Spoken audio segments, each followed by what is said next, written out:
बाद मई से जून ये मान के चलो कि आपकी मेन एग्जाम हो जाएगी। रीट की जैसे ही सूचना आती है तो एक एनर्जी आती है कि तैयारी करें, लग जाएं अब भाई। और गलती तो आपकी है, अगर समय के ऊपर आप लग रहे हो, पहले से तैयारी कर रहे हो तो बहुत ही अच्छी बात है। सिलेक्शन उन्हीं का होगा जो पहले से तैयारी कर रहे हैं। हाँ, कर भी रहे हैं, जैसे मैं ज्योग्राफी डाल रहा हूं, रीट का मैटर भी डाल रहा हूं, तो पहले से पढ़ रहे हैं बच्चे। अब कुछ नए आएंगे, वो भी सोचेंगे कि 2 महीने में। हाँ, पात्रता की जा सकती है, ये नहीं कह सकते कि पात्रता क्या सर 3 महीने में की जा सकती है, आराम से की जा सकती है।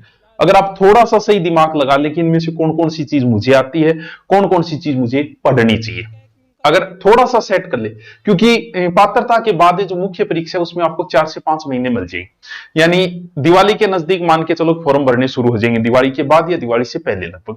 उसके बाद में एग्जाम 19 या 20 जनवरी के लमसम मानी जा रही है। इसके बाद 1-1.5 महीने बाद रिजल्ट आएगा, फिर दोबारा, और उसके बाद मई से जून ये मान के चलो कि आपकी मेन एग्जाम हो जाएगी मेरे अनुमान से। यानी मेन एग्जाम में अभी आपको 7 से 8 महीने पड़े, और मेन एग्जाम का कोई इतना बड़ा नहीं है, जीके ही तो है। 40 से 50% तो जीके ही लगता है। यह सूचना आप सब तक पहुंच चुकी है कि रीट में ये कहा है इतने पद होंगे, और ये सूचना, और वो नॉर्मल जो बातें आपने की 5वां विकल्प देंगे तो इससे कोई फर्क नहीं पड़ने वाला, अगर 5वां विकल्प मिल जाएगा ठीक है, अभी मिल गया कोई बात नहीं। इसके अलावा कोई विशेष सूचना तो इसमें है नहीं कि ये पात्रता है, और पात्रता के बाद दूसरा 2 पेपर होंगे, ये भी बात आपको न्यूज मिल गई होगी। सर पहले जो कर चुके हैं उनका, कईयों का ये सवाल है कि हम पहले पात्रता कर चुके हैं, तो कोई बात नहीं, कर चुके हो तो आपको दोबारा जरूरत नहीं है, लेकिन आपको देना है। या जरूरत को नहीं, फिर क्यों देना गुरुजी? देना है।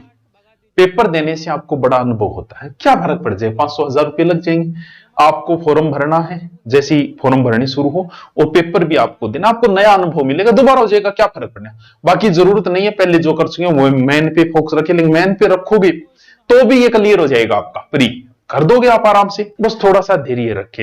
वैसे भी रीट वालों के अंदर धैर्य अच्छा होता है, ये मुझे पता है, क्योंकि बीएड करके आए तो उन्हें पता है धक्के खा के कि अब ठीक है, अब धैर्य से पढ़ लें तो फायदा रहेगा। बाकी 3 महीने में आपका आराम से क्लियर हो जाएगा, थोड़े बहुत आप ढंग से करोगे आराम से, थोड़ा बहुत दिमाग, तो भी आपका हो जाएगा। रीट लेवल फर्स्ट और रीट लेवल सेकंड, सीधी सी बात है। मैं सिर्फ बात कर रहा हूं पात्रता की, ओनली फॉर हम चर्चा कर रहे हैं पात्रता की। साइको है, ठीक है, 30 क्वेश्चन, ये तो मैन में भी है। साइको आपको पढ़नी पड़ेगी, कहीं नहीं जाना है, पढ़नी पड़ेगी। भाषा का चयन करना पड़ेगा, दोनों में पढ़नी है भाषा, तो रीट लेवल फर्स्ट हो या रीट लेवल सेकंड हो। लगभग बच्चे जो है वो फर्स्ट भाषा हिंदी ही लेते हैं, लगभग बच्चे, और मैं ये मानूंगा कि आप भी हिंदी ले लें। हाँ, कुछ बच्चों की पंजाबी अच्छी है वो ले, कुछ बच्चों की उर्दू अच्छी है तो वो फर्स्ट भाषा उर्दू भी ले सकते, कुछ की इंग्लिश बड़ी स्ट्रांग होती है वो भी ले सकते हो। ये आप पे डिपेंड करता है कि आप कौन सी लें। अब कुछ बच्चों की हिंदी ले ली, इंग्लिश हमें आ नहीं रही है, तो फिर पंगा लेना ही नहीं है, छोड़ दो। आपको इंग्लिश आती है तो ही सेकंड भाषा इंग्लिश ले, वरना जो पंजाबी से वो पंजाबी ले सकता है, सिंधी ले सकता है, गुजराती ले सकता है, उर्दू ले सकता है, वो तो वो ले जिसे आती है। आती नहीं उसको कोई मतलब नहीं है, पहली भाषा उसे हिंदी ही लेनी है, ठीक है। दूसरी भाषा अगर इंग्लिश आती है तो लो, वरना फिर और कोई चॉइस तुम्हारे पास है ही नहीं संस्कृत के अलावा। सब इंग्लिश थोड़ी बहुत आवर, थोड़ी बहुत संस्कृत भी आ तो के लियो, तो भी संस्कृत ले। क्यों?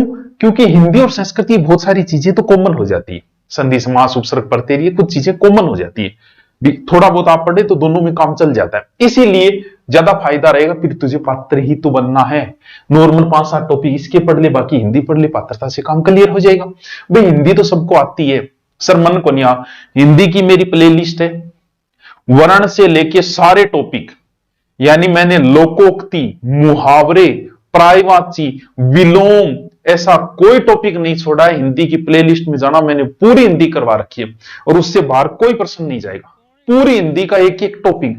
वरना हिंदी का फिक्स होता है, संधि समास उपसर्ग पढ़ते कॉलेज हो गए क्लियर, पूरे टॉपिक हिंदी के जितने लगते हैं पढ़ ले, उससे बाहर नहीं। सर शिक्षण विधि, शिक्षण विधि तो बहुत ईजी है, पिछली रीट से पहले मैंने हिंदी की शिक्षण विधियां करवा के डाल रखी है सर, अब तो किन्ने चली होगी, दोबारा करवाती हूँ।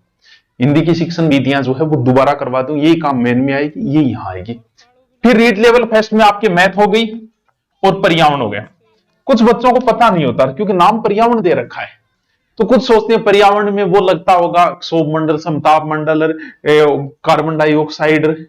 इस पर्यावरण, नाम पर्यावरण दिया उसमें सब कुछ दे दिया उसने, यानी इसमें कल्चर भी लगती है, दुर्ग वगैरह सब लगते हैं। जो ज्योग्राफी मेरी चल रही है वो भी इसमें लगती है, यानी कल्चर भी लगेगी, ज्योग्राफी भी लगेगी, पर्यावरण का पार्ट भी लगेगा, परिवार भी लगेगा, यानी इसको घिचपिच सो सिलेबस है। वो पर्यावरण है, ये नहीं कि ओनली कार्बन डाइऑक्साइड गैस लगेगी, पर्यावरण कंप्लीट हो गया। मैन के अंदर ये चीजें सेम है, भाषाएं सेम है, साइंस वाले के तो साइंस आ जाएगी बाकी, और एसएस वालों की सबसे बड़ा सिलेबस इसी का है। इसमें ज्योग्राफी भी लगती है, वर्ल्ड तक की कुछ टॉपिक, इंडिया ज्योग्राफी लगती है, राजस्थान लगती है, भारत का इतिहास लगता है, राजस्थान का इतिहास लगता है, पूरी पॉलिटिकल लगती है। और ऐसा कोई टॉपिक नहीं है, भले वो ज्योग्राफी का हो, चाहे वो इंडिया ज्योग्राफी का हो, चाहे राजस्थान का हो, चाहे पॉलिटिकल का हो, चाहे इंडिया हिस्ट्री का हो, जो मेरा यूट्यूब पे नहीं करवाया। वो बात अलग है कि करवाए 4 साल पहले थे, वो जरूरी नहीं है कि रीट के लिए मैंने एक टॉपिक रहा, जैसे सिंधु घाटी लगती है तो मेरा करवाया हुआ मिलेगा, सारा कुछ करवाया हुआ है, तो फिर सर कोर्स क्यों खरीदा? कोई जरूरी नहीं है, मत खरीदो, चाहे करवाया हुआ है आप वहां से पढ़ सकते हो। कोर्स में बस वो थोड़ा सेपरेट मिल जाता है, लाइव क्लास मिल जाती है, बस ये फायदा होता है। इसमें सिर्फ आपको देखना है, आपको पात्र होना है, ज्यादा माथापच्ची नहीं करनी है आपको। अब बात आती है ऑफलाइन ऑनलाइन, इसकी थोड़ी सी चर्चा करें। तो पीछे वालों को दोबारा आपको बता दिया, देने की जरूरत नहीं है। 2 परीक्षाएं होगी, 2 परीक्षाएं। ये हमारी टीचर टीम है, मैं आपको बता दूं, हमारा जो चल रहा है 4 साल से हमारी स्थायी टीम है, बहुत अच्छा चल रहा है भगवान की दया से। नवरात्रा स्थापना, नवरात्रा में, नवरात्रि में तो झूठ बोलना नहीं चाहिए, अच्छा चल रहा है, बढ़िया टीम है हमारी, स्थायी टीम है। ये जो टीम दिखाई गई है यही ऑफलाइन में मिलेगी आपको, यही ऑनलाइन के अंदर मिलेगी। जिस बच्चे ने ऑफलाइन नहीं किया कभी, तो आप 2 महीने अगर मुझे देते हो, क्योंकि समय इतना बचा है, मात्र 2 महीने बचे, और 2 महीने में आपको सब कुछ करना पड़ेगा, यानी समय बहुत कम है। और अगर आपको 8 से 10-10 घंटे अगर मैं क्लास लगाऊंगा तो ही जाके आप कर पाओगे, वरना तो मुश्किल काम है कर पाना, इतना समय तो लगे ही लगेगा। तो कोई छुट्टी नहीं आएगी ऑफलाइन क्लास में। सर कब आए? दीपावली से पहले बाद में, आप अपने हिसाब से आ जाओ। मेरा मानना है दिवाली के बाद आ जाओ, 10 दिन का बिना मतलब के पैसे लगेंगे आपको। दिवाली बाद आराम से आ जाना चाहिए, हम ना कोई छुट्टी होगी फिर ना कुछ, और आपका सिलेबस पूर्ण कराएंगे। ये पूरी स्थायी टीम है, जिन्हें हर टीचर को 8 से 10 साल का अनुभव है। बढ़िया, किसी टीचर में आपकी कभी कोई शिकायत नहीं मिलेगी कि सर इसमें ये शिकायत है, टीचर बदलो। क्यों? क्योंकि 4 साल से जो टीचर स्थायी हो, तो फिर ये तो बात ही खत्म हो गई कि बदलने वाली या फिर समझ में न आई। एक से एक बेहतरीन अध्यापक है, भले जीके की टीम हमारी सबसे बेस्ट टीम है। अब देखो, ऑफलाइन का भी जिक्र करेंगे, ऑनलाइन का भी करेंगे। टेस्ट तो मैं आपको दूंगा फ्री, 100 फ्री। देखो, फ्री दी हुई चीज की इज्जत तो नहीं होती, लेकिन मेरा यह मानना है कि रीट के ग्रेड के बच्चे हैं तो वो बड़े मेहनती होते हैं, और वो फ्री दी हुई चीज को भी उपयोग करेंगे।